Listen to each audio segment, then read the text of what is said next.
Daylilies, have you ever tried them? This week we're going to look at daylilies.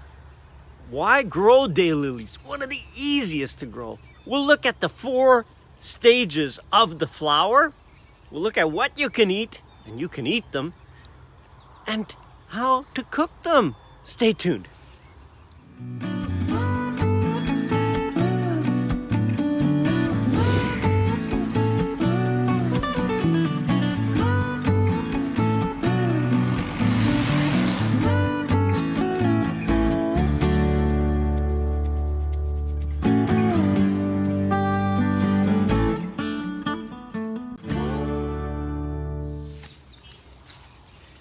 Let me give you a bit of background for this. I've had daylilies for, I think, ever, but I first heard about using them to eat in a gourmet vegetable cookbook.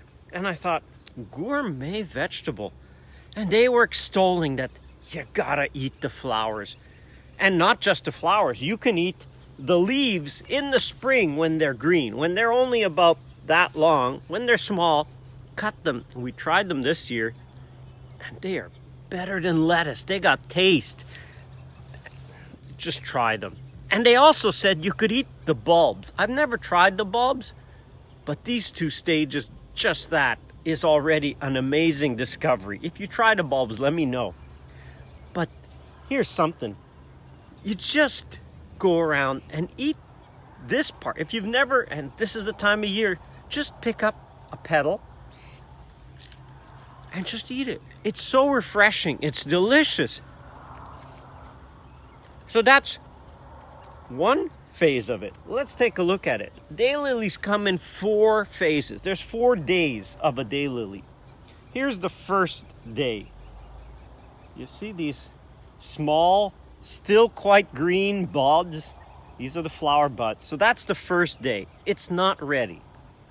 Then it gets to be an orange or yellow or whatever color it is. It changes. So this is the second stage, and this is the first really great stage. If you just want to discover one way, eat it in the 3rd stage, which is the open flower. And I say stage, it's the days. That's day 1, that's day 2, this is day 3, and then day 4 is this, the faded flower. And each have its advantages. You want to just cook them in an easy way, use this. If you look at the end, see the end? It hasn't even opened yet. The big advantage of that is this is such a nice treat for insects, that insects will go in. If you pick a flower, often, I see this one's good, often in the flower there's so much nectar. See that little bit of juicy in there? That's just nectar. It's so sweet. It's delightful. And so the insects will come into it at that stage. So these 2 stages, especially this, if you're really concerned about eating some insects, just get the buds. Closed buds, but that have turned their color. And that's the best one. I have heard the Chinese love this stage. The day after the flower has, once it's faded. And these are where the most taste is, supposedly. The only caveat is it's also the stage that is most likely to have insects, because it's great. And if you open them, this is early in the morning, the insects haven't really started to come around as much. So this one is great. But this is also a cooking version. So you got these bud, flower, let me put them this way, bud, flower, and what do you call that? Faded flower. Those 3 are your edible dynamite. You gotta try this one. Try that one. Maybe try that one if you really want to try something different. But get trying. Let's check out about why grow them. So you want an easy plant and you say, I'm not such a green thumb. Hey, try daylilies. I mean, it's hard to miss daylilies. They're so tolerant. One of the big advantages is they'll grow, look, they're growing right underneath these trees. So they tolerate semi-shade. They will grow in full sun. They'll grow in a range of soils. They're really a great thing is they're also a spring plant. So all this leaf matter here, all these long leaves actually grew. They grew before the leaves had even come out on the trees. Now we see the flowering stalks, which is just the reserves that have been put up at a previous time in the spring or last year actually. And so that's the flowering stalks, but it will put up a huge amount of green leaves very early. So it's really considered a spring plant in that it puts out most of all its green growth in the spring and then sends out the flowering stalks. And it will have a second flush of green leaves come out later in the fall. When the leaves start coming out, it will shoot out a few more green leaves. Great, easy border plant. See, it comes over a little bit. Easy to mow under. If you're mowing, you can mow right underneath this plant and it'll stay. It's a great hedge plant. Normally it obeys pretty well. It'll stay up. It's not flopping all over, although with the rain and a lot of flowers, sometimes they will come down. A design tip, and I am a master landscape architect, by the way, but I did landscape designs for many years, and one of the design tricks that I always try to apply here in the permaculture orchard, but I've used in many gardens, is plant in uneven numbers. So if you say, I'm going to plant 1 is okay, 3 is okay, and 5 is okay. 2 is disturbing. Why? Because when your eye looks at 2, you're kind of going, is it this one, that one? It's just a design principle for planting design that use an uneven number. Your eye is always calmed down by seeing 3, by seeing 5. So here we put in a clump of 5, and that's what we do when we're planting here in the orchard. Oh, what a nice spider.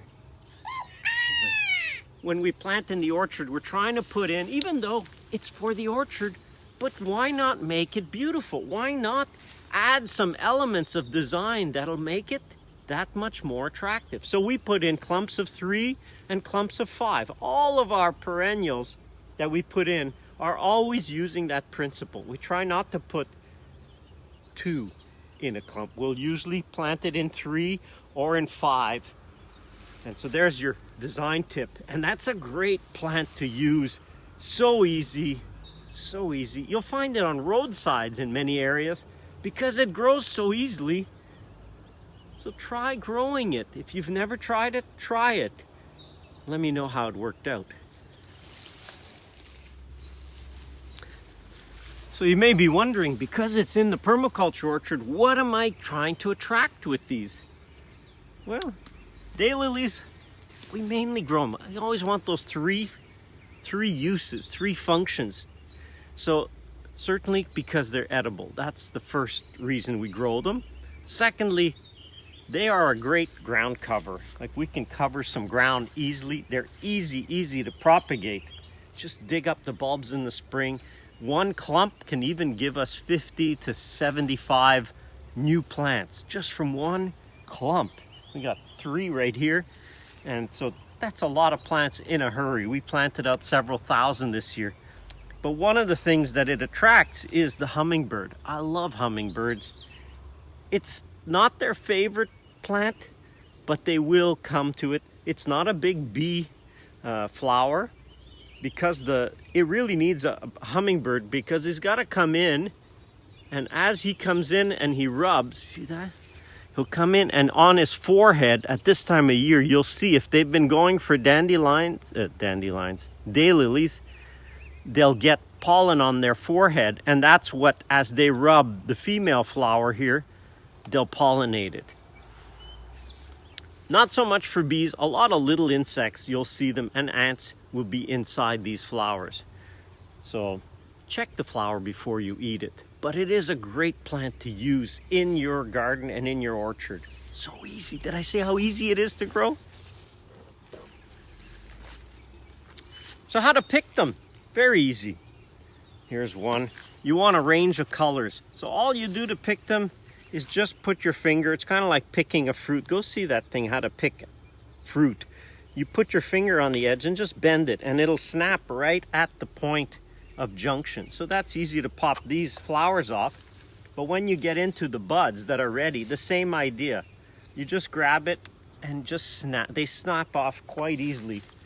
And so you can go around pretty quickly, put your finger and lean it against it. You'll get the hang of it. We had an open day this weekend, and we put free daylilies. Always have something free, and daylilies were free. So I'm kind of doing this video for people to discover it, but also to know how to pick them and what to do with them. Because it really is a plant that is underutilized, underknown. Most people say, I got these in the garden, all kinds. Yeah, use them. Once you discover them, you'll go, oh my gosh, all these years I left all this food sitting in my garden. Yeah, use them, use them. So just try to pick a range of colors. So here we'll get some of these. Let's get some of these Stella d'Oro. So these are just in flower. Oh, there's some ants coming around. See that? They know what's good for them. Just get a range, and it's always nice if you're using them for salad. It's nice to have a range of color. So get growing daylilies, get experimenting in the kitchen, discover the beauty and the deliciousness, if you can say that, of daylilies. Gotta try this. You gotta try this. That's your homework for this week. Get going out there, try some daylilies, and just enjoy them. Raw, cooked. Let me know how you use them. And let me know if you've ever tried them before. Thanks for watching. I gotta go eat. Hey, please subscribe and check out our latest video.